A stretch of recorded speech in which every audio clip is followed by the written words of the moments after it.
tardes. Quiero saludar, soy Francisco Sánchez, director del Instituto de Iberoamérica de la Universidad de Salamanca. En esta vez participo como moderador de esta mesa redonda, este workshop, organizado por el Standing Group de América Latina del ICPR, que está aquí en representación del equipo gestor Nina Baiza Josmaya. Y queremos aprovechar también primero, quiero agradecer la invitación para moderar este evento, y también quiero agradecer a las personas que van a participar como panelistas y también a todas las personas que nos acompañan en esta mañana, tarde, en función de dónde estamos, ¿no? Tarde para los que estamos en Europa y mañana para la gente que nos acompaña desde América.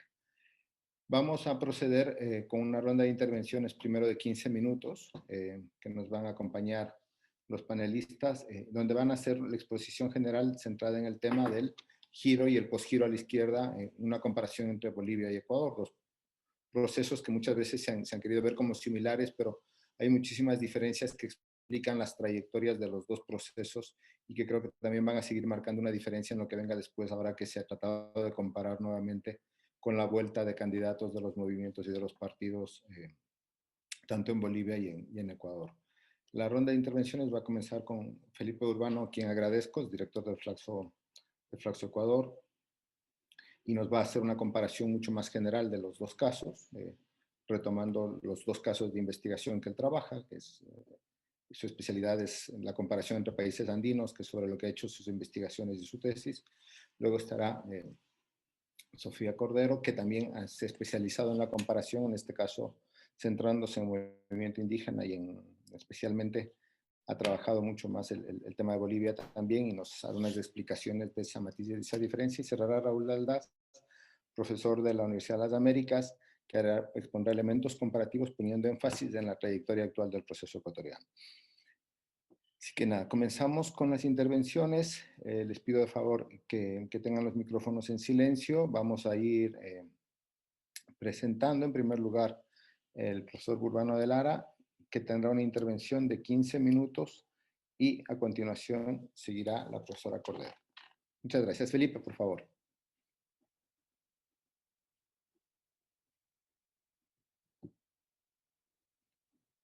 Felipe, no se te oye. Felipe está sin micrófono. Listo. Bueno, muchas gracias, Francisco, por la invitación. También a Nina, un saludo a todos los presentes en esta reunión, y también a Sofía y a Raúl, con quienes vamos a compartir la reflexión. Bueno, yo voy a presentar esquemáticamente los avatares de dos procesos, el boliviano y el ecuatoriano, encuadrados en lo que alguna literatura denominó el giro a la izquierda. Y un par de reflexiones sobre los esfuerzos de los movimientos que comandaron esos procesos por darles continuidad. Yo diría que las dinámicas distintas que hemos visto en los últimos años, tanto del MAS como de la Revolución Ciudadana, varían en función de básicamente de dos dimensiones. La primera es la relación de la estructura de gobierno y conducción política del MAS y la Revolución Ciudadana con los sectores populares. Y la segunda, la centralidad de Morales y Correa en los dos procesos y las posibilidades y dificultades de renovación y de relevo de sus liderazgos en los dos movimientos. En términos generales, tanto el MAS como la Revolución Ciudadana, no hablo de Alianza País, porque Alianza País hoy es un movimiento que está dividido y desaparecido y no está más vinculado al correísmo, pero estos dos movimientos se proclamaron como refundacionales, llevaron a cabo procesos constituyentes de ruptura, yo llamaría, con los sistemas políticos de sus países, cuyos ascensos provocaron además el colapso de los sistemas de partido en sus respectivos países. Y además el ascenso de estos dos movimientos redefinieron ampliamente el horizonte político e ideológico hacia un conjunto nuevo de elementos discursivos que redefinen el horizonte de la política. Esos elementos son el postneoliberalismo, el socialismo del siglo XXI, la idea de plurinacionalidad, la idea de una democracia ciudadana y el nacionalismo. Son elementos que dan la vuelta por el discurso de los dos movimientos y que articulan de distinta manera cada uno de esos componentes. Los dos movimientos han dominado la política en sus respectivos países. En el caso del MAS, la política boliviana desde el 2006, y en el caso de la Revolución Ciudadana en el Ecuador desde el 2007. Morales ganó 3 elecciones consecutivas, 3 elecciones presidenciales consecutivas, las del 2005, la del 2009 y la del 2014, y ganó la del 2019, pero como todos sabemos, fracasó en su intento de cerrar exitosamente su cuarta reelección. Muy exitoso, sin embargo. Correa ganó las elecciones del 2007, ganó la elección del 2009, ganó la elección del 2013, y su movimiento con la candidatura de Lenín Moreno ganó las elecciones del 2017. Correa fue más exitoso que Morales en la reforma constitucional que introdujo la reelección indefinida del presidente, pero finalmente fue una reforma que no la utilizó. Él decidió poner un candidato que venía de su movimiento, no postularse a él para una cuarta reelección, pero fue un proceso menos conflictivo y que trajo menos implicaciones al proceso de lo que trajo en Bolivia la reelección de, digamos, la nueva postulación de Morales para una cuarta candidatura presidencial. Eso, como sabemos, abrió una crisis de legitimidad democrática en el propio proceso del MAS, por haber inscrito la candidatura de Morales a pesar de las prohibiciones constitucionales y de haber perdido un referéndum constitucional. Los orígenes y trayectorias de los dos movimientos son distintas y también la de los dos liderazgos. Morales venía del movimiento cocarero del Chapare, de origen aymara, formado en la lucha contra la política antidrogas norteamericanas y en las revueltas, directamente involucrado en las revueltas que en la literatura boliviana se llamó guerras en contra del neoliberalismo. Correa, en cambio, es un economista estudiado en Europa y Estados Unidos con un título de PhD. No tenía ninguna vinculación con los movimientos sociales antineoliberales del Ecuador y que incursiona en la política en medio de una larga y sostenida crisis de gobierno en el país.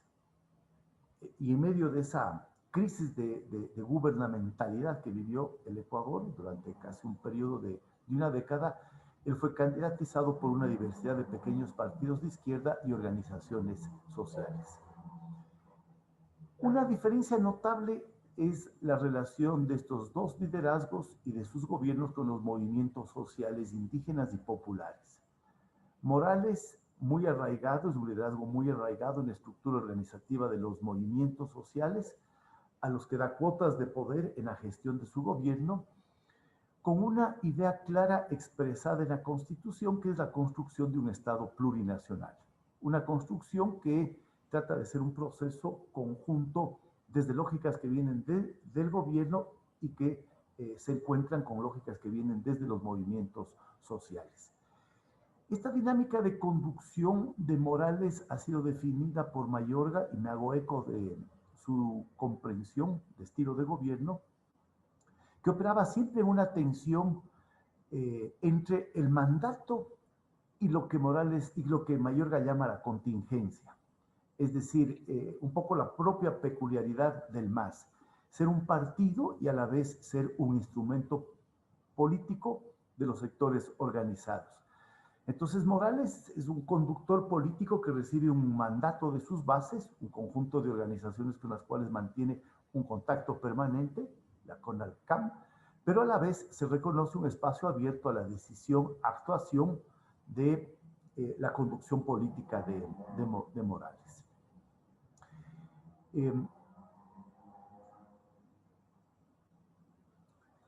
El caso de Correa es un político mestizo que no cree en el Estado plurinacional, que tampoco asumió con profundidad la interculturalidad que fue descrita y configurada en la Constitución del 2007.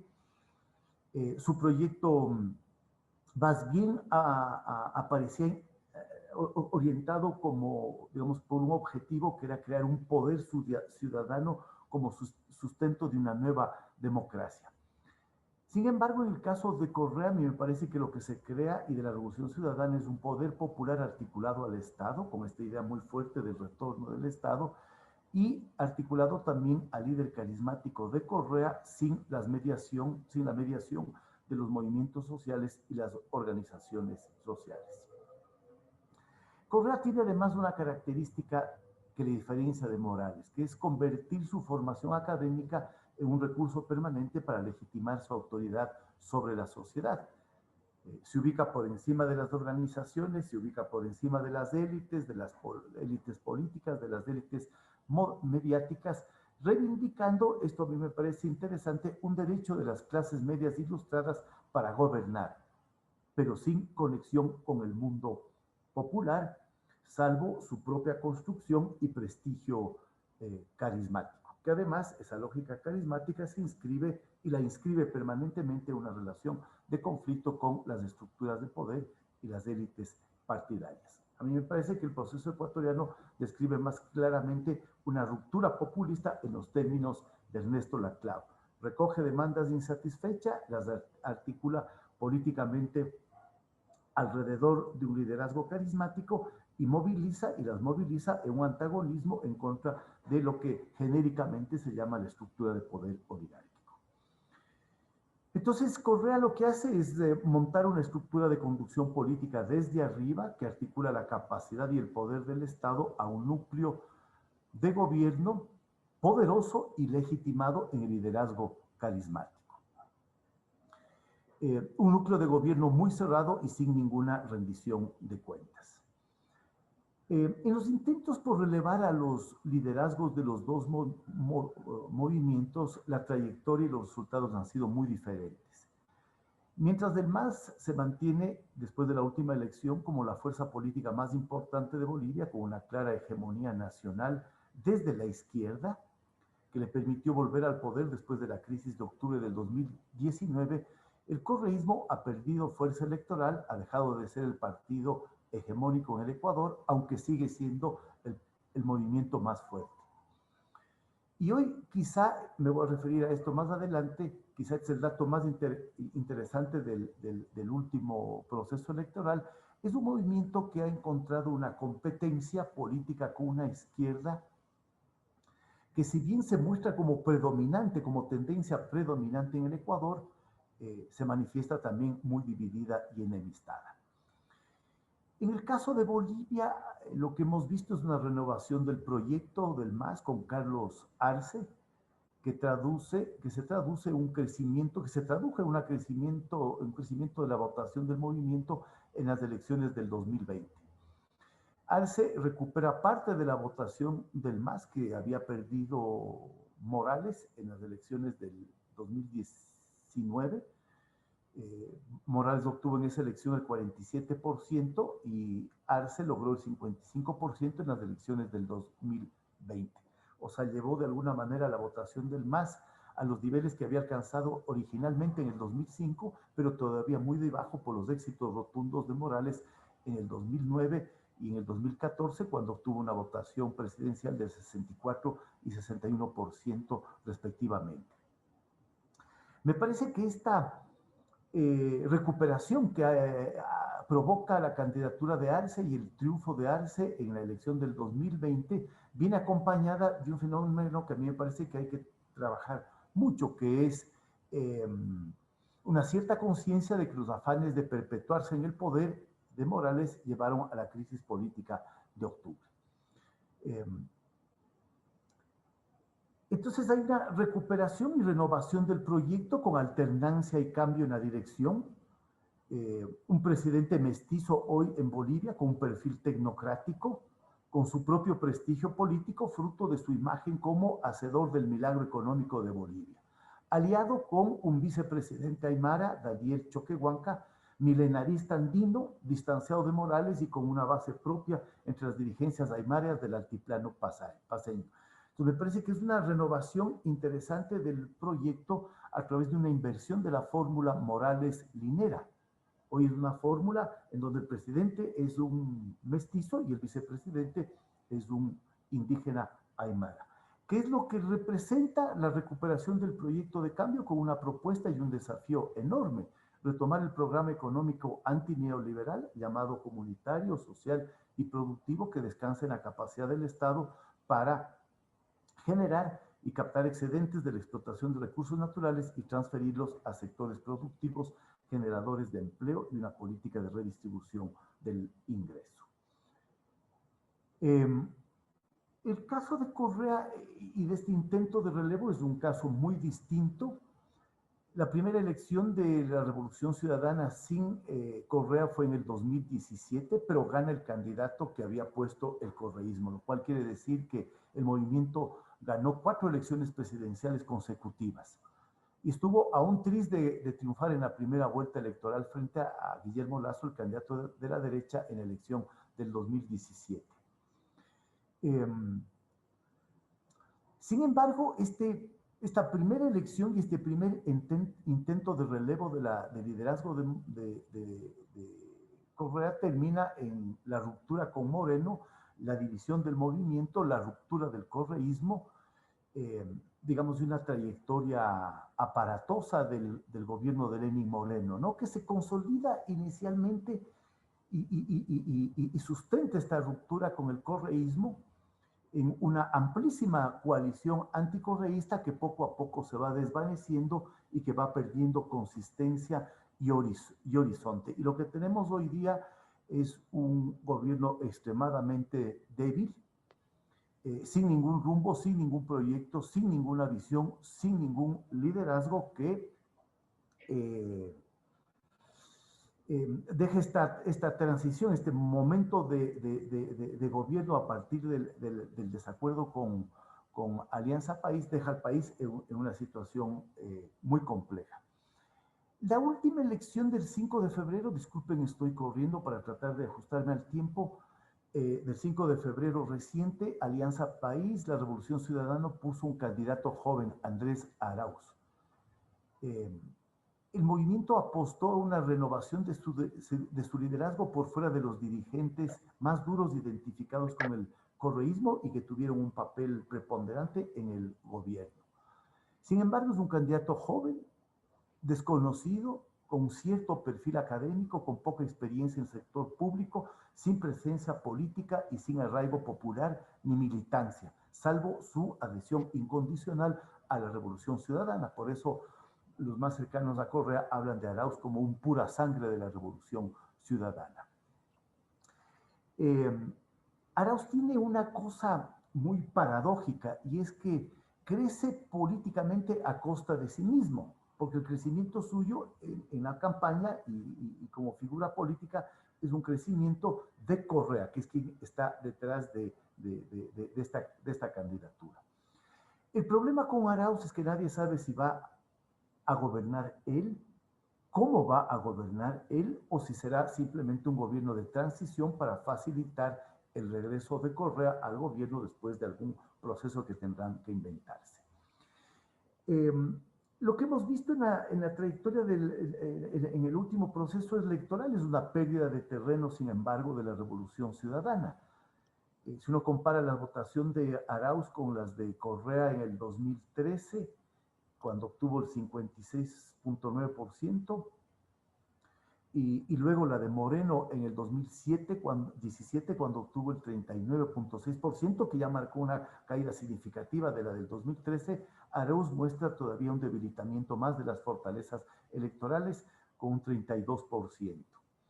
Ahora, lo interesante, y con esto voy a cerrar, de la última elección, quizá para reflexionar luego más adelante, es que lo que produjo la elección del 5 de febrero es una división en la izquierda. Un desafío desde la izquierda más vinculada al movimiento indígena y a los movimientos sociales al populismo de izquierda que representa, a mi juicio, la Revolución Ciudadana. Eso se reflejó en la gran votación que obtuvo Yacu Pérez, el candidato de Pachacutic, el brazo político del movimiento indígena, con el 19.7% de la votación. Es la votación más alta alcanzada en la historia del movimiento indígena por un candidato que viene de las bases indígenas. ¿sí? Y el perfil de Arauz es un perfil muy interesante que abre una fractura dentro de la izquierda en el Ecuador con dos, digamos, con una fortaleza electoral muy importante que capta parte de la votación que había recibido antes el correísmo. Sin embargo, a Pérez no le alcanzó su votación para salir segundo en elección, perdió por menos de un voto con el candidato de Guillermo Lasso de la derecha, lo cual quiere decir que la segunda vuelta electoral va a ser una vuelta entre el candidato del correísmo, Andrés Arauz, y nuevamente el candidato de la derecha, Guillermo Lasso. Sin embargo, este Lasso que va a participar en la segunda vuelta electoral ahora en las elecciones de abril, es un candidato que experimentó un retroceso muy importante en las elecciones. La alianza en realidad de derecha que respaldó la candidatura de Lasso no tuvo ninguna fortaleza electoral, por el contrario, Lasso le hizo retroceder a la tendencia y en la primera vuelta electoral su candidatura obtuvo apenas el 20% de la votación. Un punto por encima, casi un punto encima de Arauz. Entonces lo que vamos a tener es un escenario de segunda vuelta electoral en donde nuevamente se pone en juego la relación del nuevo liderazgo de Alianza País o de la Revolución Ciudadana en relación con Correa, este enfrentamiento entre un candidato de la Revolución Ciudadana debilitado que tiene ahora la competencia de un movimiento de izquierda que tuvo una votación electoral, una votación muy importante en las últimas elecciones y enfrentado a una tendencia de derecha en general debilitada en el país. Hasta ahí me quedo, creo que corrí para tratar de ajustarme el tiempo, pero bueno, hasta ahí llegó Francisco. Pues nada, muchísimas gracias, Felipe. Luego tendremos una pequeña ronda en la que podrías hacer alguna puntualización, por favor. Sofía, te toca en tu intervención. La profesora Cordero, no la veo. Estamos. Ahí estoy. ¿Me ven? Sí. Bueno, gracias Francisco. Bueno, gracias Felipe por la intervención que deja temas puntuales importantes sobre la mesa. Voy a enfocarme en las circunstancias actuales de los movimientos, organizaciones, pueblos indígenas y campesinos y digamos, sus instrumentos políticos que son MAS y Pachacutic en Bolivia y Ecuador, las circunstancias actuales y comprender a qué se enfrentan, a qué desafíos se enfrentan, qué tienen por delante y también qué oportunidades se abren en estos momentos para esos sectores, ¿no es cierto?, en Bolivia y Ecuador. Entonces, voy a empezar con el Ecuador. En Ecuador, el movimiento indígena se articula en una sola organización nacional, que es la CONAIE, la Coordinadora de Nacionalidades Indígenas del Ecuador. En 1996 se funda Pachacutic como el instrumento político electoral de la CONAIE, pero no solo de la CONAIE, sino también de otras organizaciones urbanas que entonces se articulaban en lo que se llamó la Coordinadora de Movimientos Sociales, algunos sindicatos urbanos, los sindicatos eléctricos, por ejemplo. A partir de entonces, entre el 96 y el 2002, la CONAIE y Pachacutic lograron ocupar importantes espacios, sobre todo en gobiernos locales, en la participación electoral en lo local, estrenando nuevas formas de gestión de lo local, nuevas formas asamblearias de toma de decisiones. Hay mucha literatura sobre el tema, sobre casos, ¿no es cierto? El caso de la Asamblea de Cotacachi, el caso de Guamote y algunos más. Y también logra presencia en el legislativo, aunque no una presencia mayoritaria, eso nunca. Por ejemplo, en el 96 logra 8 escaños, en la Asamblea Constituyente del 97 logra 7 diputados constituyentes, y es un poco la tendencia hasta ahora, que ya vamos a ver cómo se rompe esa tendencia. Ya hay una explosión, digamos, una bancada por primera vez de 27 asambleístas por Pachacutic. Es la primera vez, ¿no? En 2002 empieza una crisis, es decir, entre el 96 y el 2002 sucede esto, se posiciona muy bien También no solo desde lo político electoral, sino sigue siendo un sujeto, un actor que articula la protesta, que articula los movimientos sociales. Y en 2002 empieza una crisis a partir de la fallada alianza con Lucio Gutiérrez, una alianza que surge en la crisis del feriado bancario, en las movilizaciones, y que parecía que prometía una posibilidad de acceder al poder, de hacer gobierno del Pachacuti con esta alianza, con la candidatura de Lucio Gutiérrez, pero eso se desvanece en los primeros 6 meses de gobierno. Lucio Gutiérrez, digamos, expulsa hacia un lado al movimiento indígena y gobierna por su cuenta, pero aparte empieza un momento de hostigamiento, de cierta, sí, persecución, es decir, fórmulas, de estrategias para dividir al movimiento indígena de las que realmente no se recupera, ¿sí? No se recupera, digamos, hasta bien entrado la segunda década del siglo XXI. Entonces, en ese periodo de crisis, ¿no es cierto?, tuvo una participación muy marginal. Es decir, en 2006, Luis Macas consigue el 2% de la votación. En 2009 no presentan candidato. En 2013 se adhieren a la Unidad Plurinacional de las Izquierdas con el candidato presidencial Alberto Acosta, un mestizo académico vinculado a ONGs, ¿no es cierto?, que fue luego presidente de la Asamblea Constituyente en 2008. Él consigue el 3% de la votación. En el 2013 consiguen 6 escaños en la Asamblea.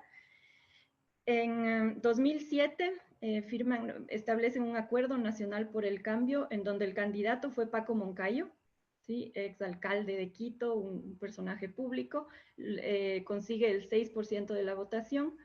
Sin embargo, en ese periodo, digamos, se mantiene de alguna manera en lo local el Pachacuti. Entonces, el 2000 consigue 4 prefecturas, 17 alcaldías, no son demasiadas, pero mantiene su presencia. En el 2004, 3 prefecturas y 20 alcaldías. En 2009, 5 prefecturas y 26 alcaldías. 2014, 3 prefecturas, 23 alcaldías. Hasta 2019, que tiene 5 prefecturas y 20 alcaldías. Digamos, oscila siempre entre esas cantidades, pero en lo nacional no tiene presencia, ¿no? Es así, digamos, en esa crisis es que llega el primer gobierno de Alianza País, la primera candidatura de Rafael Correa, con un movimiento indígena replegado, golpeado, y una posibilidad de alianza entre esta nueva izquierda, ¿no es cierto?, el giro a la izquierda con los movimientos sociales, con el movimiento indígena, que no se da. Entonces, desde el primer intento, esa alianza se bloquea, esa alianza no es de interés, digamos, de la nueva izquierda ecuatoriana o del populismo de izquierda, de la revolución ciudadana, y eso no se concreta. Entonces, durante los 10 años de gobiernos de Alianza País, el movimiento indígena fue excluido de la vida pública por parte del Estado, ¿sí?, desde el Estado. Se posicionó como el principal opositor en torno a políticas, por ejemplo, políticas de minería, políticas respecto al manejo del agua, todo lo que tiene que ver con medio ambiente. La ley de minería del 2009 fue motivo para una amplia articulación de sectores, no solo del movimiento indígena, sino ecologistas, urbanos, jóvenes, mujeres, feministas, ¿sí? Y también en torno a la ley de aguas. Fue un gran proceso de consulta que realizó la CONAIE para proponer una nueva ley de aguas, sin embargo no se escuchó. Entonces esos eran un poco los temas de articulación.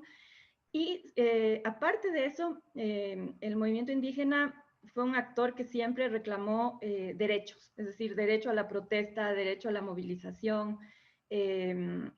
Muchos de sus dirigentes fueron enjuiciados, apresados, perseguidos, ¿no es cierto? Entonces se convirtió un poco en ese actor que articulaba esas causas. Aparte, bueno, por la cercanía con este tipo de organizaciones urbanas, de jóvenes, de ecologistas y de mujeres, también tiene un pie en la defensa de esos derechos, ¿no? Derechos sexuales y reproductivos, etc.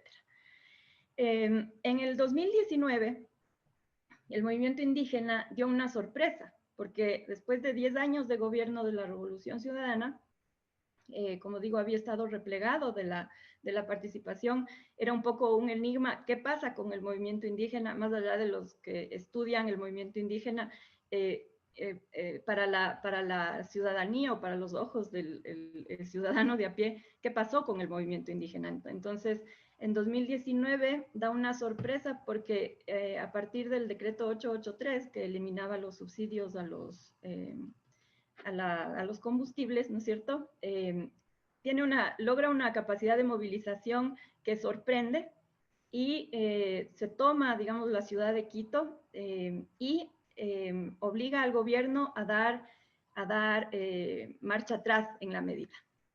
Eso fue una sorpresa y también fue un momento clave, un momento conflictivo, un momento agudo que ha definido el porvenir, es decir, la actualidad, lo que pasa actualmente en el movimiento indígena, porque desde entonces hay una decisión. Es decir, fue un momento que si bien demostró la capacidad de movilización, también demostró una decisión entre aquellos sectores de la CONAIE más radicales, liderados por Leonidas Diza y Jaime Vargas, que además coquetearon y tuvieron, digamos, algunas conversaciones con el correísmo. Hubo la infiltración de sectores del correísmo y de otros sectores que apelan a la violencia más que a la movilización. Y desde entonces hay una escisión entre el ala más radical y un ala más conciliadora, más, sí, menos radical, ¿no es cierto?, más pacífica, diría yo, con el liderazgo de Yacu Pérez.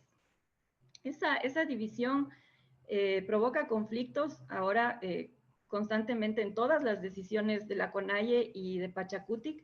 Pachacutic ahí pasa a apoyar a la ala más conciliadora, y en la selección de candidatos del binomio presidencial, ¿no es cierto?, para estas últimas elecciones del 2021, opta por apoyar a Yacu Pérez y no a Leonidas Diza como candidato presidencial. Entonces ahí hay un rompimiento entre los sectores que apoyan a Leonidas Diza con Pachacutic, que se queda con esa parte de la CONAIE que apoya a Yacu Pérez. Entonces, esa división define la elección del binomio presidencial y no se supera. Es una división que no se supera a pesar de que por momentos, por coyunturas, siempre el movimiento indígena puede actuar, digamos, no es predecible, puede actuar de manera conjunta por demandas específicas, puede dividirse en otros casos, pero hemos visto, por ejemplo, a partir de las elecciones, ¿no es cierto?, de la sorpresa que dio Pachacutic con los resultados electorales del domingo 7 de febrero, en donde Yacu Pérez consigue el 19% de votos y empieza esta disputa con Guillermo Lasso por el segundo lugar. Luego ya los resultados oficiales dan el paso a Guillermo Lasso, pero en esa disputa y en la tarea que asume Yacu Pérez y Pachacutic de demostrar un supuesto fraude electoral, es decir, abanderan una movilización y una serie de pasos estratégicos por la vía legal para demostrar un fraude electoral que afirman se ha cometido, ¿no es cierto? Entonces, en este periodo, en esta lucha, digamos, esa división se ha hecho evidente, ¿no? Quienes articulan son Pachacutic y la Ecuarunari, que es la filial de la Sierra de la CONAIE, con la filial de la Costa, que es la CONAICE, pero no la filial de la Amazonía, liderada por Jaime Vargas. Entonces, así está la situación de Pachacutic y del movimiento indígena en el Ecuador. Digamos, tienen resultados históricos con un candidato propio, un candidato salido de las organizaciones que conforman, de la organización de la SUAY, campesina de la SUAY, que es parte de la CONAIE. Primera vez que un candidato propio consigue un 20% de votación y primera vez que tienen 27 asambleístas en la Asamblea Legislativa. Y lo interesante, que también Felipe lo mencionó, otro dato interesante es que en Ecuador vemos una propuesta de otra izquierda que hay que seguirle los pasos, hay que ver por dónde se decanta y por dónde se define también ya en la gestión gubernamental, en la gestión legislativa. Una izquierda que hace oposición al populismo de izquierda o a la revolución ciudadana o al progresismo que se inscribe en la línea de la izquierda latinoamericana oficial. Sí, que además tiene mucho rechazo y mucho conflicto, digamos, mucha crítica desde ese progresismo latinoamericano internacional. Eso es lo que tenemos para el Ecuador ahora. Y voy a pasarme a Bolivia, ¿no? En Bolivia, igual quiero hablar un poco de cómo se llegó a la situación actual y qué es lo que los pueblos indígenas, las organizaciones indígenas, sindicales, campesinas pueden esperar y qué están haciendo, qué papel cumplen actualmente en este gobierno de Luis Arce y David Choquehuanca, ¿no? Entonces, el escenario es radicalmente diferente. Ya Felipe nos planteó los puntos, las comparaciones, ¿no es cierto?, están muy claras. El MAS se constituye en 1996 como el instrumento político de las principales organizaciones y sindicatos indígenas y campesinos de Bolivia, con un núcleo que le da origen, que son las 6 federaciones del Trópico de Cochabamba de cultivadores de hoja de coca. Ese es el núcleo que le da nacimiento, ¿sí? Ahí nace como instrumento por la soberanía de los pueblos, MAS IPSP. La sigla MAS es una sigla que ya existía de un partido de la Falange Socialista Boliviana que ya estaba extinguido, entonces digamos, se apropian de esa sigla para inscribirse en la contienda electoral. Con eso, digamos, con ese antecedente, en Bolivia hay que darnos cuenta que en Bolivia no hay un movimiento indígena único, unificado, como en Ecuador, que se articula en la CONAIE, sino una serie una tradición organizativa sindical heredada del sindicalismo minero, pero también de las comunidades andinas que se organizan en torno al ayllu, y aparte, las formas de organización de pueblos de tierras bajas, ¿sí? Que se organizan, sobre todo los guaraníes, se organizan en torno a capitanías. Es otra lógica, otra forma de organización. Durante los 14 años de gobiernos de Evo Morales, desde la primera elección en diciembre de 2005, hay un formato de gobierno, ¿sí? Un formato de articulación con ese espectro social, y además logró ampliar su influencia a los sectores urbanos populares organizados alrededor también de distintas redes sindicales y asociativas. Es decir, rompe con el origen del partido, ¿no es cierto? Logra saltar al espacio urbano y así se da el giro a la izquierda en Bolivia. Entonces, veamos cuáles fueron un poco las características del modelo decisional vigente durante las 3 gestiones gubernamentales de Evo Morales, entre el 2006 y el 2019. ¿Y cuáles son los desafíos actuales?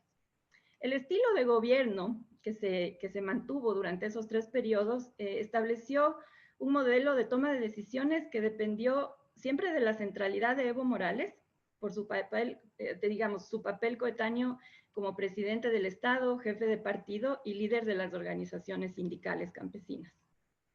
El MAS era una coalición de gobierno conformada por el partido y las organizaciones que se articulaban en torno al Pacto de Unidad, que desde el proceso constituyente agrupaba y agrupa las organizaciones campesinas e indígenas. Pero también, sumado a esto, la Coordinadora Nacional para el Cambio, CONALCAM, que agrupa federaciones de mineros, fabriles, cooperativistas, gremiales y en algunos momentos la Central Obrera Boliviana. Digamos, Pacto de Unidad articula a las organizaciones campesinas e indígenas y CONALCAM a la parte asociativa urbana. Entonces, en ese modelo, el presidente comandaba esa coalición, coordinando acciones con los dirigentes de las organizaciones sociales, la bancada parlamentaria y el gabinete de ministros. Ahí es interesante, el vicepresidente Álvaro García Linera ocupó un lugar privilegiado en esta disposición de las decisiones, pero no tenía ningún vínculo con el partido ni con, digamos, con las organizaciones sociales, y así como tampoco la mayoría de los ministros, ¿no?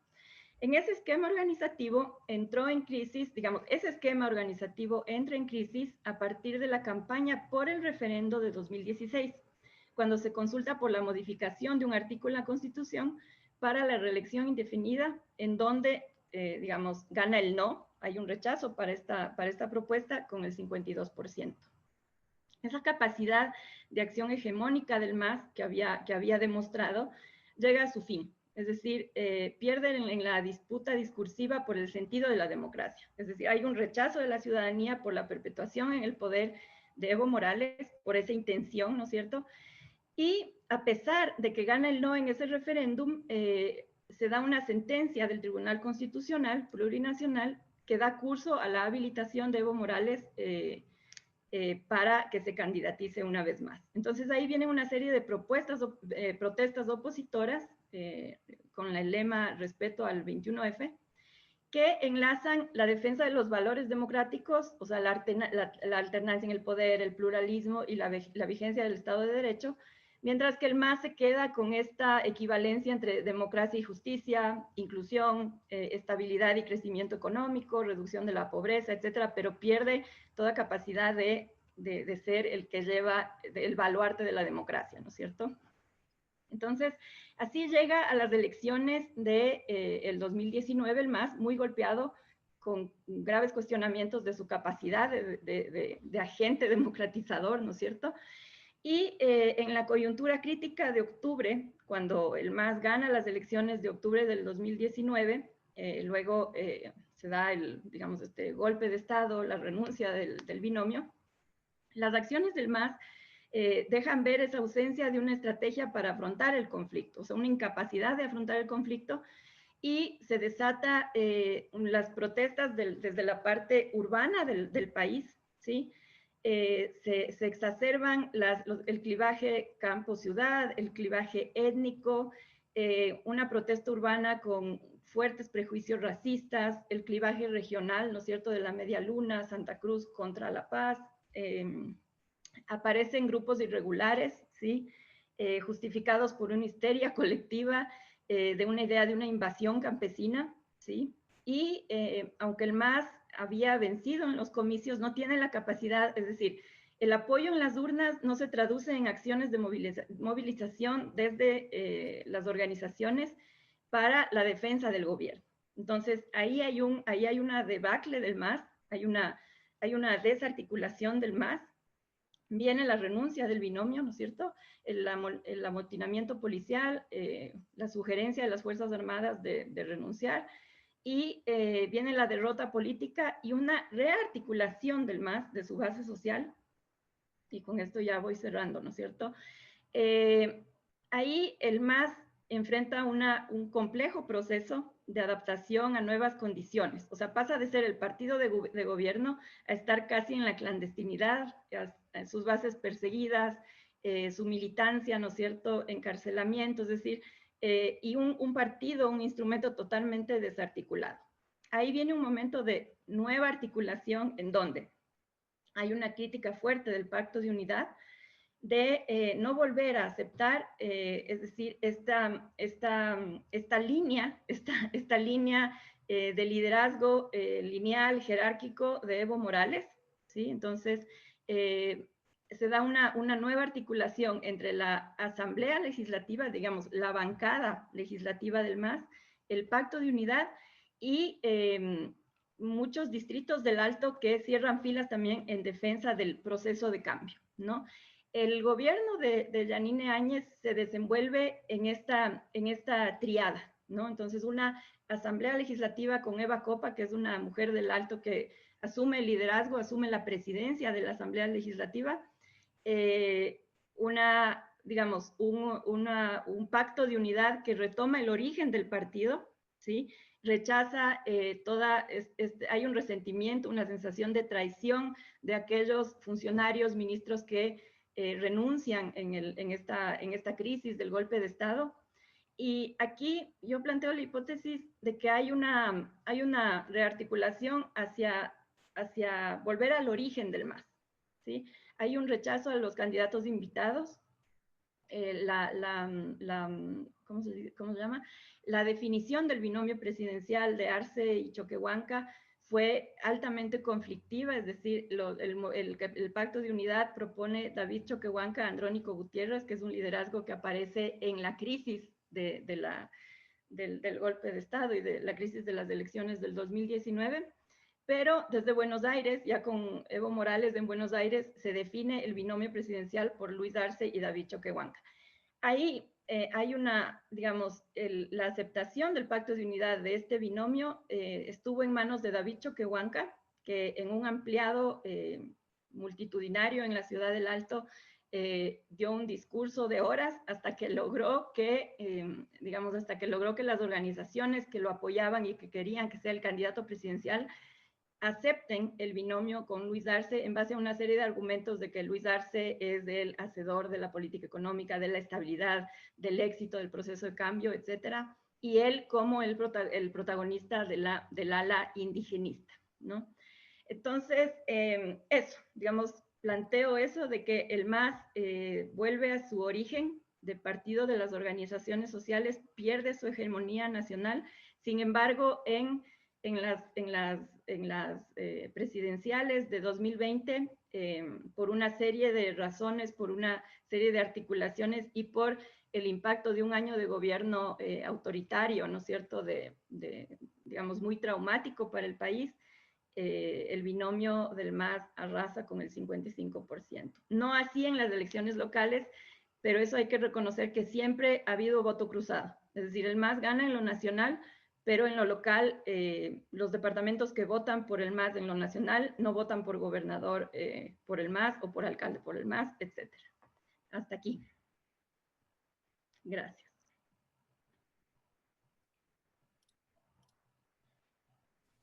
Francisco, estás muteado, perdón. Sí, Raúl, bueno, nada, que le agradecía a la profesora Cordero. Raúl, por favor, tu turno, tu intervención. Gracias. Yo soy de los que necesita algo para mirar porque no tengo tan buena memoria, así que voy a presentar esto. Y mientras pongo, quiero agradecerle a Nina, a Francisco por organizar, por ser los anfitriones y por invitarme. Creo que lo hice mal. Okay. Dame un segundo, por favor. Ok, ahí debería funcionar. ¿Estoy bien? Sí. Ya, mil gracias. También les agradezco a los que están presentes, que se tomaron el tiempo de venir acá y de escucharnos. Es un gusto poder compartir el panel con Felipe y con Sofía. Lo que yo voy a conversar ahora es utilizar las elecciones de Ecuador para mirar un poco qué es lo que puede ocurrir con el sistema de partidos, principalmente en Ecuador, pero también resonando con lo que puede ocurrir en el caso boliviano. Y para juntar un poco a lo que cubrió o a lo que nos comentó Felipe y Sofía, ellos nos mencionaban en algún momento que uno de los rasgos interesantes o importantes que uno aprecia en Ecuador tras las elecciones es la emergencia de una nueva izquierda. Y ciertamente eso es bienvenido, digámoslo, en un sistema político más plural.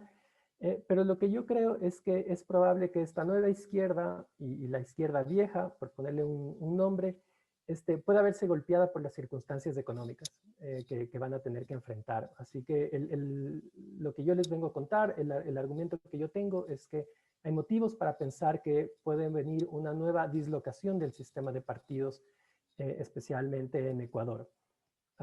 Y un poco la motivación de eso es que, y reflejando el título de este panel, ¿no es cierto?, de lo mismo pero diferente, miramos un escenario que es conocido ya en Ecuador desde hace algunas décadas, la necesidad de implementar reformas económicas, pero en un contexto de fragmentación política, ¿cierto?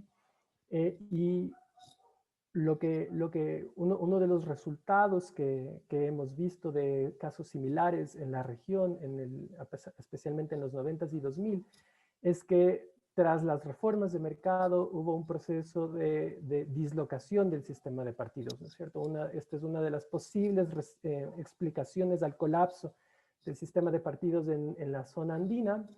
Y el argumento es de Ken Roberts, y él dice que uno de los problemas de estos sistemas fue que coincidió que fueron partidos del centro y de la izquierda quienes tuvieron que enfrentar la tarea de implementar reformas de mercado, de apertura económica, que terminaron golpeando a la población. Entonces, estas condiciones, estas circunstancias movieron a los partidos del centro y de la izquierda un poco más a la derecha, ¿no es cierto? Ocurrió esa dislocación y como resultado de eso, saliendo del narrador.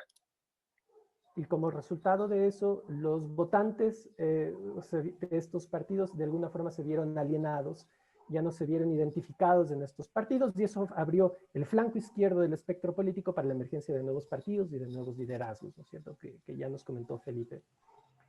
Yo creo que algo similar puede ocurrir en el futuro inmediato. Yo creo que hay razones para pensar que este puede ser nuevamente otro capítulo que tengamos que vivir especialmente en Ecuador. Y voy a sostener eso a partir de tres ideas o de tres momentos. Primero voy a revisar brevemente un par de elementos de dónde estamos, del contexto que es el desenlace de las elecciones de febrero. Luego voy a topar un par de elementos que yo creo que son importantes para mirar las perspectivas de gobierno de quienes ganaron en Bolivia y de quienes pueden ganar en Ecuador. Entonces voy a mirar brevemente un par de rasgos del MAS y del correísmo, y también quiero caracterizar un poco la naturaleza del desafío económico que van a tener que enfrentar los gobiernos. Y al final voy a poner en conjunto estas dos piezas para tratar de sostener mejor o apoyar mejor esta idea de que puede venir otra dislocación del sistema de partidos. Para quienes, digamos, estamos interesados en la política ecuatoriana o quienes hemos estudiado la política ecuatoriana, esta frase ha sido recurrente en las últimas, no sé, 6, 7 elecciones presidenciales, ¿no es cierto? Hay un sistema de partidos en recomposición, así que es algo que ha estado presente con nosotros desde hace ya un tiempo. No voy a ir a los detalles de esto, en parte porque Felipe ya los mencionó y de forma mucho más clara que yo, pero lo que sí quiero hacer un poco de énfasis es en la migración que tuvo el voto correísta. Así, si nosotros pensamos en el votante promedio de Correa en el 2006 o en el 2021, son personas diferentes. En el 2006, el votante promedio de Correa era un votante serrano, principalmente quiteño y de clase media. Ahora el principal votante correísta, ¿no es cierto?, es una persona de la costa, de ingresos medios o bajos, que bien puede estar en la zona urbana o rural, pero en la zona rural de la costa, especialmente de Manabí, Guayas y Los Ríos, es donde cualitativamente hay mayor fortaleza correísta, ¿no es cierto?, donde proporcionalmente obtienen más votos. Entonces, los votantes del correísmo son distintos y creo que no entendemos muy bien qué es lo que está pasando ahí, ¿no es cierto? Y como no entendemos muy bien qué es lo que está pasando ahí, es difícil prever qué es lo que pueda ocurrir con las lealtades del voto correísta más adelante, especialmente si el Arauz es electo presidente y enfrenta condiciones económicas difíciles. No sabemos si es que al momento en que regrese a ver a su electorado, le vaya a apoyar o no. Y un reflejo, nada más un ejemplo de donde se ve esta fragmentación política y esta recomposición, digamos así, del sistema de partidos es en la legislatura. Como ya lo mencionaron, ningún partido por sí mismo tiene mayoría, la pluralidad más grande es apenas de 1/3 de la legislatura y sea que gane Arauz o sea que gane Guillermo Lasso, van a tener que buscar puentes de comunicación y de apoyo en otros partidos. Dicho esto, como contexto, como punto de partida, quiero entrar un poquito más en detalle en uno de los rasgos que yo creo que va a ser importante para entender qué es lo que puede pasar con los partidos, con el sistema de partidos en los próximos años. Afortunadamente, Felipe y Sofía ya hablaron bastante, tanto de Bolivia y del MAS, ¿no es cierto? Entonces, eso me quita un poco del peso del tiempo aquí. Hay algunos rasgos genéticos de estos partidos que los hacen muy comparables. Un inicio vinculado con los movimientos sociales, por ejemplo, con la sociedad civil, crecen de la mano del Estado, son organizaciones bastante informales, bastante fluidas, ¿no es cierto? Pero que en algún momento empiezan a tener trayectorias distintas.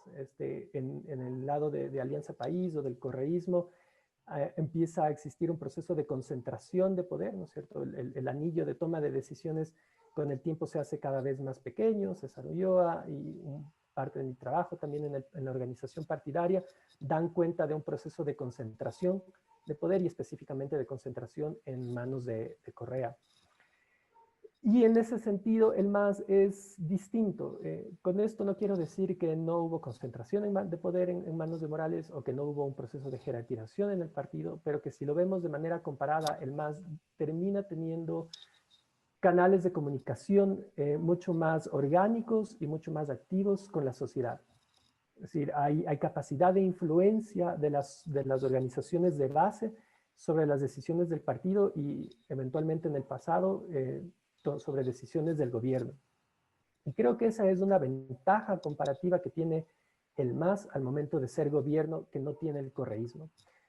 Porque esta conexión con la sociedad civil, esta conexión con las bases, le da primero adaptabilidad, porque tiene comunicación directa con la sociedad, ¿sí? Y le da fluidez, flexibilidad, y también le ayuda a mantener a breves rasgos su base electoral. Es decir, nosotros sabemos que la base electoral del MAS está principalmente en el sector campesino y en las zonas urbanas, en sectores específicos como los transportistas, por ejemplo. Entonces es flexible y de alguna forma previsible saber de dónde puede provenir el apoyo del MAS. Mientras que el correísmo es un movimiento, es un partido que tiene un apoyo electoral cada vez descendente, cada vez tiene menos apoyo electoral y además es cambiante, como les mencionaba hace unos minutos. Pasó de la sierra a la costa, de la clase media a sectores de ingresos medios y bajos, ¿no es cierto? Entonces es más gelatinoso, digamos así, esa base electoral del correísmo, y no, digamos, al menos para mí es un signo de interrogación saber qué es lo que puede hacer esa base electoral o cómo puede reaccionar esa base electoral en el momento en que tenga que enfrentar decisiones económicas difíciles. Entonces, este es el primer elemento que les quiero invitar a tener en cuenta, que la organización de los partidos dominantes en ambos países es diferente y que en el caso del MAS es mucho más flexible y tiene una base más sólida para enfrentar retos del gobierno. Y el otro elemento que quiero invitarles a mirar son las condiciones económicas que ambos gobiernos van a enfrentar. Entonces aquí voy a hacer un pequeño paréntesis económico, solamente para entender un poco mejor la naturaleza de los retos que estos gobiernos van a tener. Estoy un poco con las justas con el tiempo que me pidió Francisco hablar, así que voy a ser un poco rápido. Siempre habrá posibilidad de añadir más matices y de elaborar un poco más estos gráficos en las preguntas y respuestas, si es que alguien desea. Hay dos cosas que quiero resaltar. Primero, lo que quiero mostrar es la posición que tienen las economías y los gobiernos frente al resto de la economía y frente al resto del mundo. Entonces, les estoy mostrando el estado de la cuenta corriente de Bolivia, que lo que nos refleja es la posición de Bolivia con respecto al resto del mundo. Entonces, cuando tiene superávits, acumula activos Bolivia, en general, toda la economía, y cuando tiene déficits, acumula pasivos. Y en el caso boliviano, desde hace unos años acumula estos pasivos, pero en realidad no es tan grave eso, porque durante los primeros años del periodo de Evo Morales, ¿no es cierto?, acumuló enormes cantidades de activos que llegaron al 12% del PIB. Eso es un montón. Entonces tiene tanque de oxígeno todavía para sobrevivir, digamos así. Y las finanzas públicas tienen un comportamiento similar, es decir, ha tenido años de superávits que de alguna forma le pueden ayudar a capear el temporal. Como les decía, acá hay otros matices que se pueden añadir y que podremos hablar más adelante, que hacen que el desafío económico en Bolivia sea menos grave que en Ecuador. En Ecuador es un poco más preocupante porque, denme un segundo, a los economistas les preocupa un poco esta cosa de aquí, que es la combinación de dobles déficits, de déficits en cuenta corriente y déficits fiscales. Porque en esencia lo que nos están mostrando es que tanto la economía como el sector público van a tener que hacer en algún momento alguna reforma para dejar de ser deficitarios. Entonces, simultáneamente. y eso requiere medidas económicas que normalmente no son populares. Es cierto, hay un mix de política económica que puede ser como más amplio, no tan ortodoxo, y podemos discutir de eso en las preguntas y respuestas, pero en definitiva no es fácil salir de eso sin un costo político, y no va a ser fácil salir de eso sin apoyo en la legislatura. Eso es especialmente grave para el Ecuador, que lleva más de 10 años de déficits fiscales y que en algún momento tendrá que pagarlos. Así que en el caso ecuatoriano, las condiciones económicas son un poco más difíciles que en el caso boliviano. Y este es el segundo elemento que, a mi juicio, nos lleva a pensar en que el sistema de partidos puede tener nuevamente otra dislocación. La necesidad de reformas económicas que son costosas en lo popular, que son costosas de elaborar, porque no es fácil obtener apoyo para este tipo de reformas. ¿Okay? ¿Qué es lo que podemos ver o cómo podemos juntar estas dos piezas de los desafíos económicos por un lado con los rasgos de los partidos, no digo hegemónicos porque eso está por verse en el caso ecuatoriano, pero definitivamente de los partidos más influyentes y más grandes en ambos países? Nuevamente se repite la historia en Ecuador y en Bolivia, que son países en donde las reformas económicas van a ser ejecutadas por partidos del centro a la izquierda, incluso si ganase Lazo en Ecuador, y les voy a explicar por qué. Y eso puede generar condiciones para que tengamos otra dislocación en el sistema de partidos, con todos los problemas de legitimidad sobre el sistema, sobre la democracia que eso puede traer.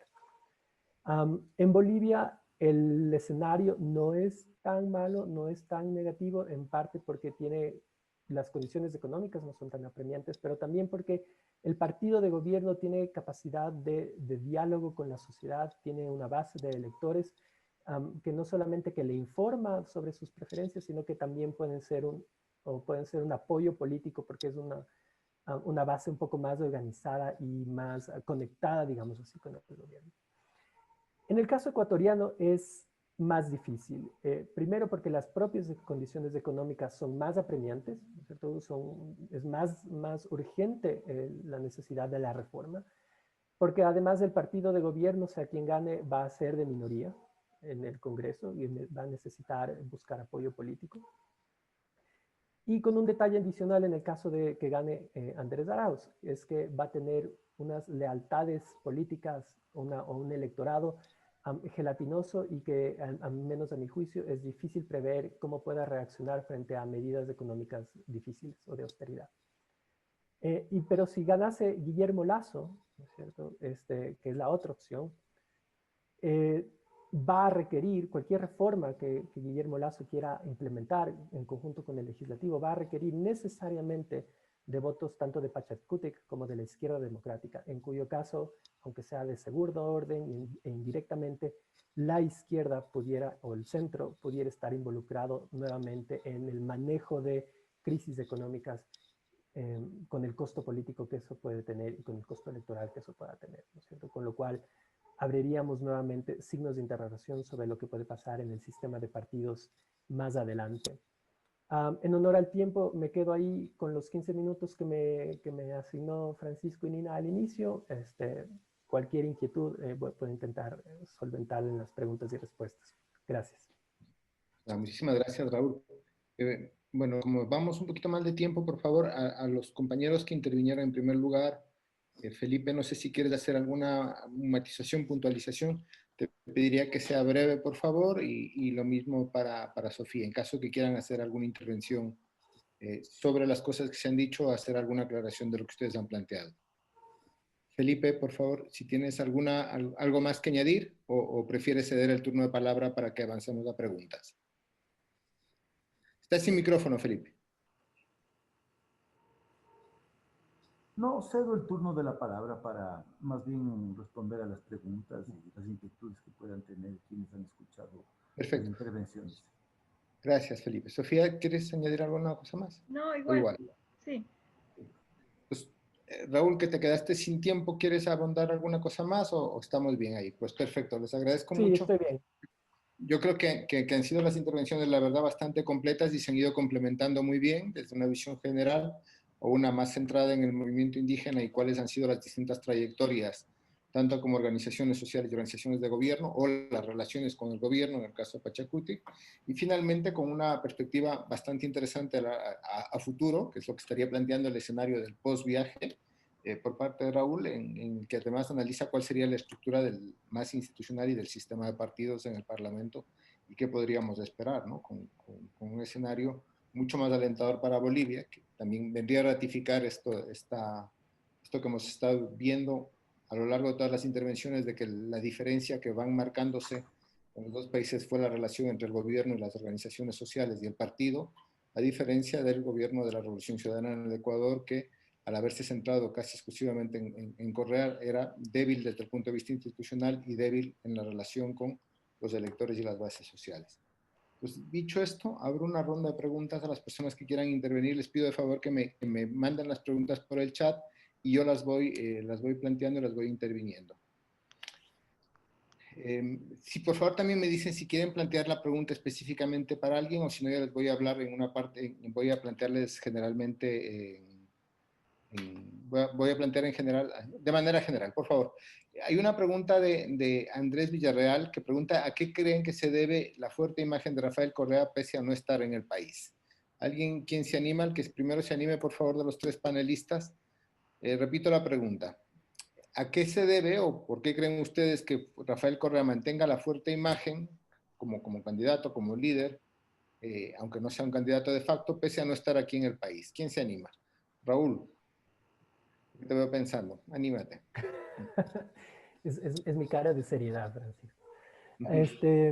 No, es una buena pregunta. Creo que está completamente más allá de mis capacidades, de mis conocimientos. Lo único que yo quisiera, o sea, que yo pudiera mencionar, no lo tengo aquí, pero en algún otro lugar lo hice, es que hay una fuerte correlación entre el apoyo presidencial al Ejecutivo aquí en Ecuador con el precio del petróleo. Hay el Executive Project de popularidad que tiene información de la aprobación del presidente desde el 79 hasta acá y se mueven casi que paralelamente junto con el precio del petróleo. Así que parte de mi respuesta creo que iría por ahí, unas condiciones fiscales excepcionales para Correa. Vale, pues, Felipe, ¿quieres comentar algo? A mí me parece que el liderazgo de Correa es un liderazgo que tuvo una serie de cualidades extraordinarias en la política ecuatoriana, inéditas, y que resulta difícil desmontar completamente esas cualidades y esas características. Señalaría tres. Uno, esa dimensión nacional.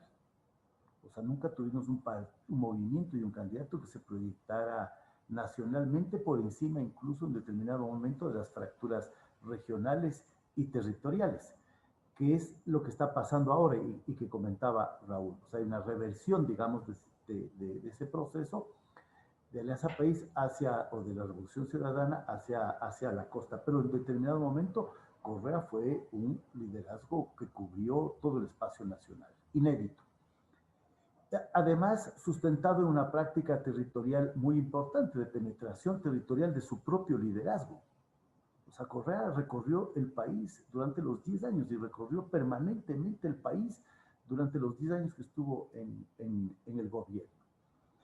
El otro yo creo que es la fortaleza del Estado y de la capacidad de inversión pública del Estado durante la Revolución Ciudadana, lo que se llamó el retorno del Estado, un retorno también inédito por recursos, capacidad de inversión, articulado a la figura carismática de Correa, ¿no? Carismática quiere decir que reivindica una serie de aspiraciones populares en contra de las élites de manera permanente, conflictiva, antagónica, que reivindica aspiraciones de los sectores populares a través de esta práctica de retorno del Estado y de presencia del Estado en inversión, gasto social, en fin. Y lo otro diría es que Correa se fue antes de que empezara la crisis. Esta debacle del Ecuador en los últimos 4 años ocurrió después de Correa. Entonces yo creo que eso, de alguna manera, me parece que son elementos que explican por qué sigue teniendo cierta presencia. Muchas gracias, Felipe. Sofía, ¿algún comentario? Sí, sumar a lo que han dicho, como es como multicausal, creo, ¿no? Eh, eh, el pésimo periodo que sigue al abandono del poder de Rafael Correa, en donde él ya queda un poco ileso, ¿no? Es decir, él ya no está, él mantiene su figura un poco intacta, un poco limpia, y viene la debacle, y viene un gobierno sin horizonte, y viene la crisis económica más aguda, viene la pandemia. Entonces la comparación de lo que hubo con él, creo que nos remite a todo tiempo pasado fue mejor. Y mientras que las causas por corrupción, todo este intento de limpiar, de sanear el Estado, quizá la gente no lo conecta demasiado con su figura. Algo así creo que podría ser también.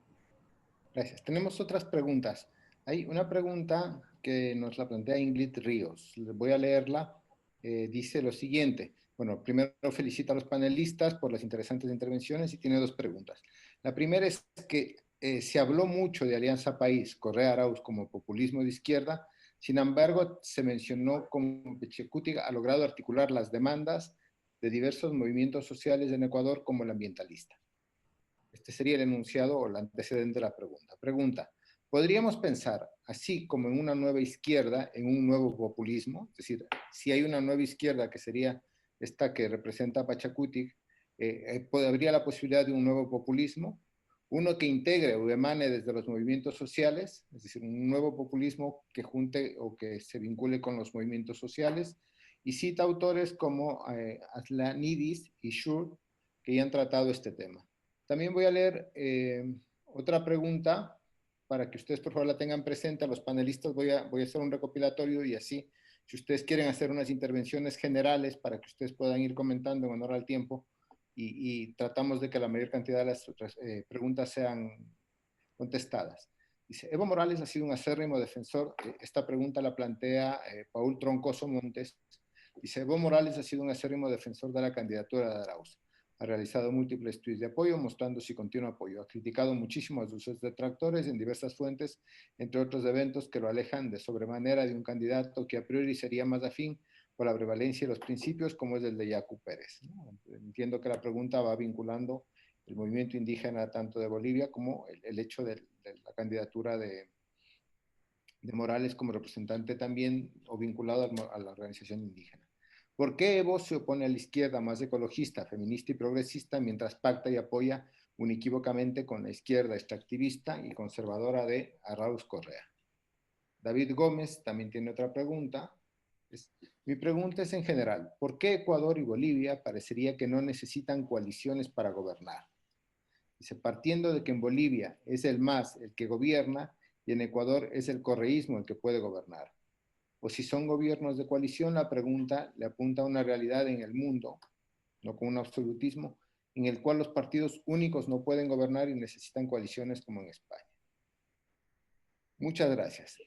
Bueno, si quieren también tienen las preguntas en el chat que pueden ir contestando, pueden ir haciendo. En honor al tiempo, yo creo que ya no tenemos más tiempo para preguntas. Les pido de favor una intervención general a los panelistas en los que se vayan planteando estos temas que han sido planteados. Por uno, sorprende el vínculo entre, o el poco apoyo a Evo Morales a la candidatura de Pachacuti.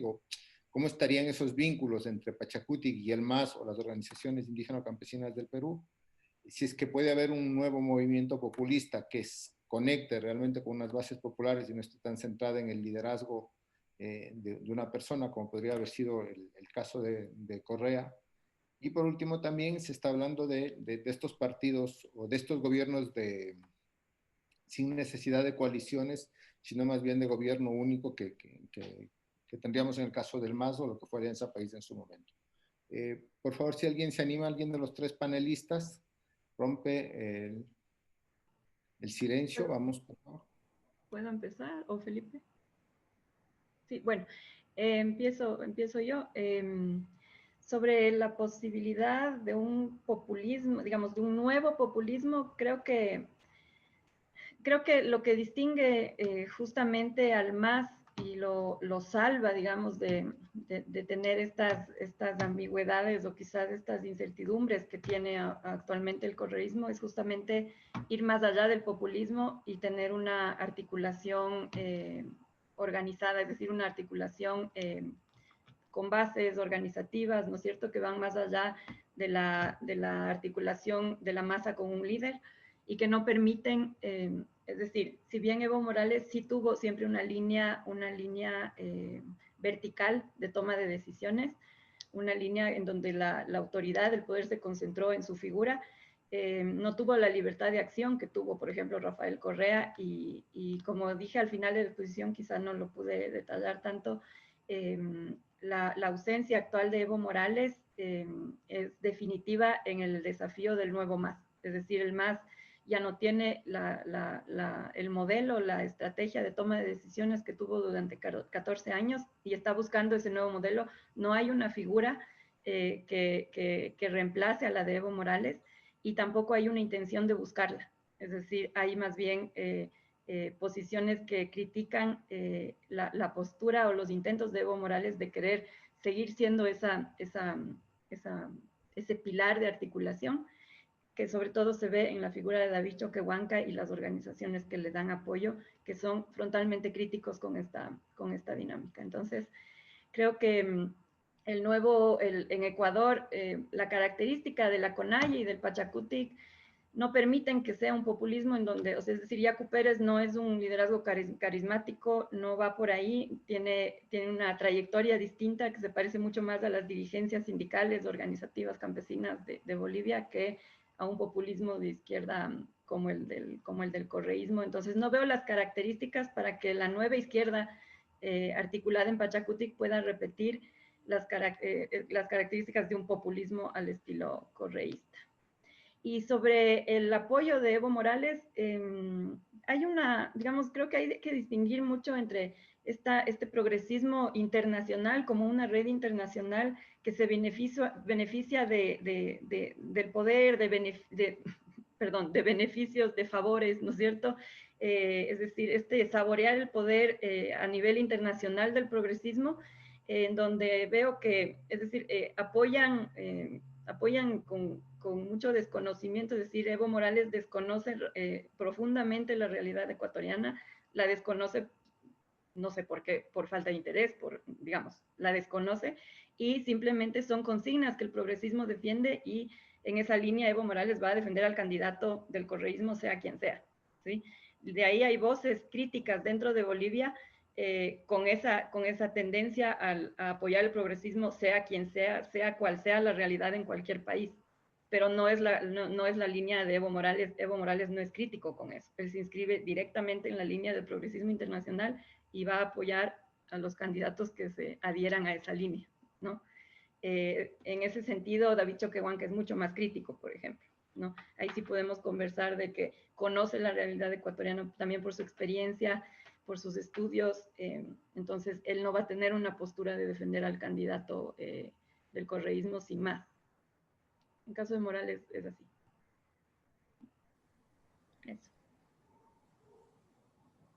Está sin micrófono. Sí, Raúl o Felipe, cualquiera de los dos, por favor.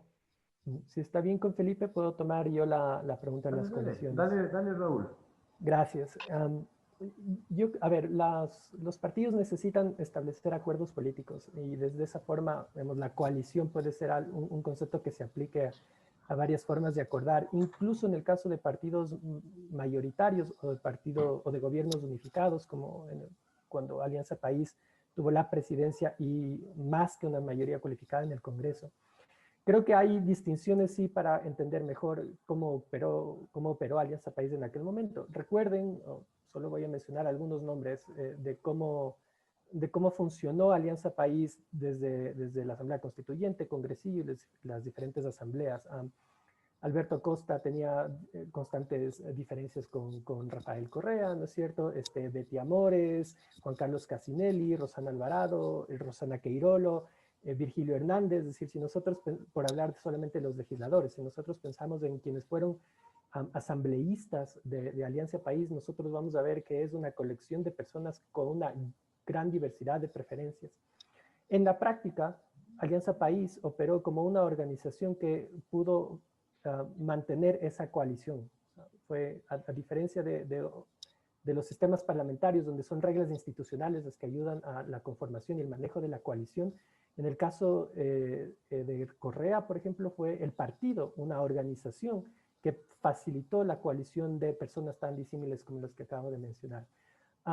Así que eso ocurre, digamos, aunque en la fachada nosotros veamos un solo partido, en la práctica hay preferencias diferentes, hay demandas políticas y económicas distintas, y lo que ocurrió dentro de Alianza País es que su propia organización tuvo que cambiar y mutar constantemente para poder acomodar todas esas diferencias. En concreto, esa forma de acomodo fue otorgarle el poder de decisión enteramente a Rafael Correa. Entonces hay una centralización de poder dentro de Alianza País en temas donde hay preferencias distintas para que sea cada vez una jerarquía más alta la que decida sobre temas diferentes. Así que operó una coalición, solo que bajo un mismo paraguas, bajo una misma organización. Lo que seguramente vamos a ver ahora en adelante es algo similar, coaliciones, ¿no es cierto?, en la Asamblea Nacional, ojalá más transparentes que lo que ha ocurrido en el pasado, ¿no es cierto?, más de cara a los votantes, o en el peor de los casos, una vuelta al pasado y a coaliciones fantasma, donde de pronto en ciertas votaciones aparecían apoyos en la Asamblea para leyes muy específicas que ninguno de los partidos reconocía, ¿no es cierto? Con la coincidencia de intereses, yo no estoy cogobernando, pero estoy aprobando la ley del presidente. Raúl, muchísimas gracias. Felipe, por favor. Bueno, yo en general comparto la visión de Sofía, o sea, digamos, lo que prevendría un populismo de izquierda de los movimientos sociales es la presencia y la capacidad política de movilización de las organizaciones, o sea, que las organizaciones mantengan ese espacio de ser las mediadoras entre el líder y sus decisiones, y que por lo tanto haya un espacio de negociación permanente entre la forma de conducir el gobierno, de conducir la política y su interacción con las organizaciones y los movimientos sociales. Ahora, de todos modos, me parece que la política en América Latina cada vez se ha ido personalizando más, o hemos vuelto a una tradición muy personalista de la política latinoamericana, y por lo tanto la articulación de los movimientos, la articulación de los gobiernos pasa por las personas. Pero una cosa es que la política sea personalista y otra cosa es que la política se vuelva populista, ¿sí? Ahora, lo que a mí me parece interesante es ver, en el caso del Ecuador, es la emergencia de esta otra izquierda con una cierta fortaleza electoral vinculada a los movimientos sociales, no solo al movimiento indígena, sino a la capacidad de proyección del movimiento indígena sobre otros sectores, y el tipo de dinámica de conflicto que va a plantear a la sociedad ecuatoriana desde la izquierda, porque lo que hemos tenido en el Ecuador es una dinámica de conflicto, al menos lo que tuvimos durante la Revolución Ciudadana, es una dinámica de conflicto generada desde una cierta visión post-neoliberal con elementos del socialismo del siglo XXI, pero muy articulada a la práctica de Correa, a la práctica del líder carismático. Él es el que marca la dinámica del conflicto, los temas de conflicto y la dinámica de cambio. Hay que ver esta otra izquierda que aparece sin vida, que capta parte de la votación que antes tuvo la Revolución Ciudadana, qué tipo de conflictividad le plantea a la sociedad ecuatoriana, ¿no? ¿Qué tipo de izquierda efectivamente vamos a tener? El apoyo de Morales Arauz, a mí me parece que eso se explica por dos razones. Una, por una cierta lealtad con Correa y con la solidaridad entre los líderes que protagonizaron el primer giro a la izquierda. Pero segundo, por lo que decía también Sofía, un cierto desconocimiento de Morales respecto de la realidad ecuatoriana, pero al mismo tiempo porque yo creo que no se esperaban, y nadie se esperaba en ese momento todavía con claridad, el ascenso y la fortaleza electoral de Pérez. Entonces me parece a mí que Morales y el MAS lo que estaban intentando era generar una articulación, ¿sí? Una alianza, un vínculo entre el nuevo liderazgo de la Revolución Ciudadana con Arauz y los movimientos y las organizaciones indígenas. Por eso es que en esas concentraciones está Arauz y está también la dirigencia de la CONAIE.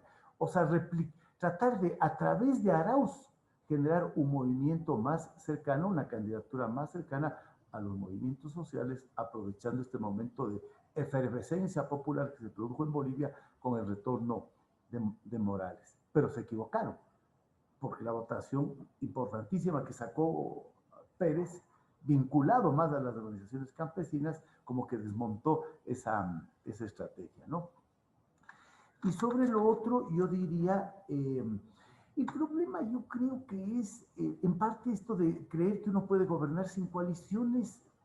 Yo creo que es una expresión del presidencialismo ecuatoriano, asociado nuevamente a esta dimensión tan personalista de la conducción del Ejecutivo, ¿sí?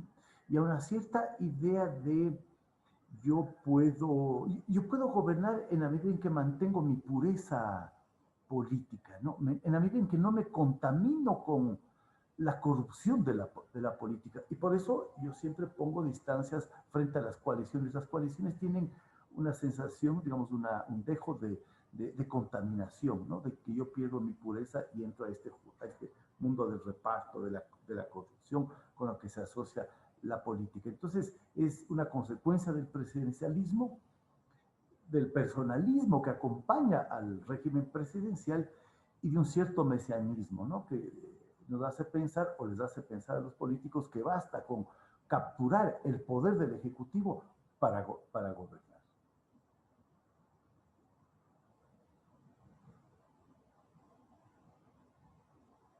No se te oye, Francisco. Ahora sí, bueno, estaba dando las gracias. Quería aprovechar para saludar a todas las personas que nos han acompañado en este panel tan interesante, también las personas que han participado de forma activa, tanto en las preguntas como a los panelistas. Y nada, y recordar que hoy es 8 de marzo, el Día Internacional de la Mujer, y esto es una manera de, aunque no hemos tratado específicamente sobre el tema, sino que la fecha tuvo que ser hoy, pero bueno, no queríamos dejar de mencionarlo ni recordarlo. No sé si Nina quieres cerrar y decir algo antes de dar por terminado el panel. Muy poca cosa, pensando en el tiempo, solamente lo mismo, agradeciendo que, pues eso, además que nos hemos pasado media hora, que todos estaban así muy presentes, muy atentos, agradeciendo a los panelistas las intervenciones y simplemente decir que la próxima vez nos vamos a encontrar en mayo y dentro de un par de semanas vamos a mandar el programa para el próximo panel. Así que muchísimas gracias a todos. Bueno, muchas gracias. Adiós. Hasta luego. Gracias. Adiós. Gracias igualmente. Hasta luego. Hasta luego.